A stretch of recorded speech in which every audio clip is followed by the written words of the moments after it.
नमस्कार, आदाब, सत श्री अकाल, जय भीम, जोहार। मेरा नाम है नवीन कुमार। आप तक यह खबर पहुंच चुकी होगी कि सुदामा कोटा लागू रहेगा। सुदामा कोटा मतलब पिछले दरवाजे से उच्च शिक्षण संस्थानों में दाखिले और सरकारी नौकरियों में सवर्णों का शुद्ध आरक्षण। सरकार इसे ईडब्ल्यूएस कोटा कहती है, हम इसको सुदामा कोटा कहते हैं।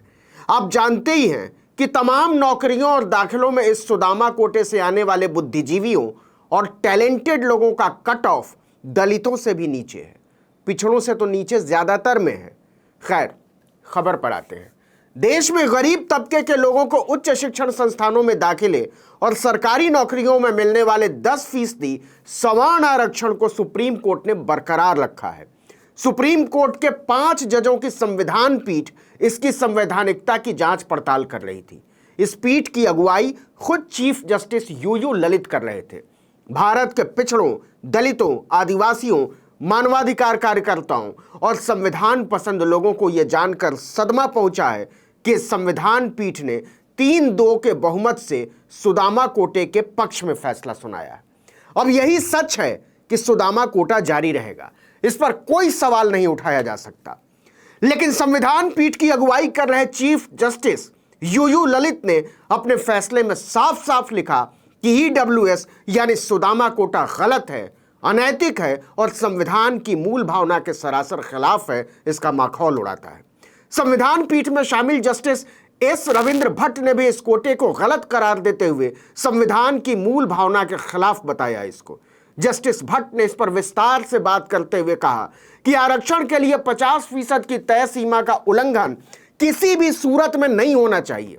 अगर आप आर्थिक आधार पर आरक्षण का प्रावधान करते भी हैं तो इससे दलितों, पिछड़ों, आदिवासियों, दिव्यांगों या आरक्षण के दायरे में आने वाले दूसरे लोगों को अलग कैसे कर सकते हैं? इससे यह तो संविधान की मूल भावना के ही खिलाफ है। जस्टिस भट्ट ने कहा कि ओबीसी और एससी एसटी वर्ग में गरीबों की संख्या तो सबसे ज्यादा है। ऐसे में आर्थिक आधार पर दिए जाने वाले आरक्षण से उनको बाहर रखना भेदभावपूर्ण है।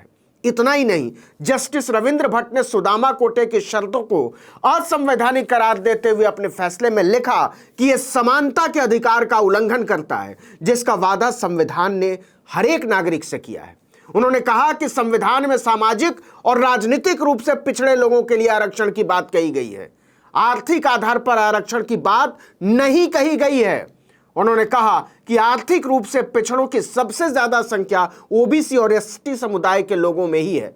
ऐसे में इसके लिए अलग से आरक्षण दिए जाने की क्या जरूरत है?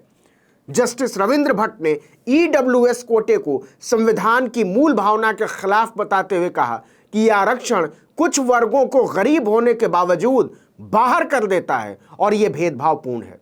उन्होंने 50% आरक्षण की तय सीमा पार करने को गलत बताते हुए कहा कि इस तरह तो समानता के अधिकार का अर्थ ही आरक्षण का अधिकार हो जाएगा। जस्टिस भट्ट ने कहा, मैं यहां विवेकानंद जी की बात याद दिलाना चाहूंगा कि भाईचारे का मकसद समाज के हर सदस्य की चेतना को जगाना है। ऐसी प्रगति बंटवारे से नहीं बल्कि एकता से हासिल की जा सकती है। ऐसे में ईडब्ल्यूएस आरक्षण केवल भेदभाव और पक्षपात है, यह समानता की भावना को खत्म करता है। ऐसे में मैं ईडब्ल्यूएस आरक्षण को गलत ठहराता हूं। इस पर चीफ जस्टिस यूयू ललित ने कहा, मैं जस्टिस रविंद्र भट्ट के विचारों से पूरी तरह से सहमत हूं। ईडब्ल्यूएस आरक्षण न केवल भेदभावपूर्ण है बल्कि संवैधानिक व्यवस्था को धूमिल करने जैसा है। लेकिन 3 जज सुदामा कोटे की व्यवस्था बनाए रखने के पक्ष में थे। उन्होंने चीफ जस्टिस की इस दलील को नहीं माना कि सुदामा कोटा संविधान की मूल भावना के खिलाफ है। इसलिए चीफ जस्टिस और जस्टिस भट्ट की तीखी टिप्पणियों के बावजूद फैसला हो गया कि सवर्ण आरक्षण जारी रहेगा। दरअसल 2019 के लोकसभा चुनाव से ऐन पहले मोदी सरकार ने सवर्णों को अपनी तरफ मोड़ने के लिए आर्थिक आधार पर 10% आरक्षण दिया था। इसके लिए संविधान में 103वां संशोधन किया गया था। इसकी शर्तों में साफ साफ लिखा हुआ है कि जो लोग आरक्षण की किसी भी श्रेणी में आते हैं वो सुदामा कोटे में शामिल नहीं हो सकते, चाहे वो कितना भी गरीब क्यों ना हो। मतलब अगर दलित, पिछड़ा या आदिवासी गरीबी रेखा से नीचे बसर कर रहा है और वो चाहे कि ईडब्ल्यूएस के लिए आरक्षित किसी कोर्स या नौकरी के लिए आवेदन कर दे तो नहीं कर सकता, कानूनन नहीं कर सकता। दूसरी तरफ आरक्षण की सीमा 50% से ज्यादा नहीं होनी चाहिए, यह सुप्रीम कोर्ट ने कहा था। अभी देश भर में एससी, एसटी और ओबीसी वर्ग को जो आरक्षण मिलता है वो 50% सीमा के भीतर ही है, लेकिन सवर्ण आरक्षण के बाद अनारक्षित सीटें केवल 40% बचते हैं। इसीलिए केंद्र सरकार के फैसले के खिलाफ सुप्रीम कोर्ट में लगभग 42 याचिकाएं दायर हुई थीं।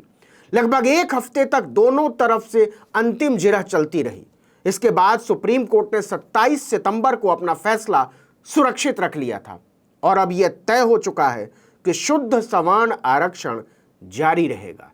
इस वीडियो में इतना ही, लेकिन अगर आपने आर्टिकल 19 इंडिया को अब तक सब्सक्राइब नहीं किया तो फौरन कर लीजिए, बेल आइकॉन दबाइए, घंटी जैसी आकृति, लाइक कीजिए और कमेंट करके बताइए हमारा वीडियो आपको कैसा लगा। यूट्यूब पर देख रहे हैं तो हमारे चैनल को सब्सक्राइब कर दीजिए, फेसबुक पर देख रहे हैं तो हमारे पेज को लाइक कीजिए, इंस्टाग्राम पर हमें फॉलो कीजिए और हमारा ट्विटर हैंडल है article19_India और मेरा ट्विटर हैंडल है नवीन जर्नलिस्ट। आप मुझे भी फॉलो कर सकते हैं। नमस्कार।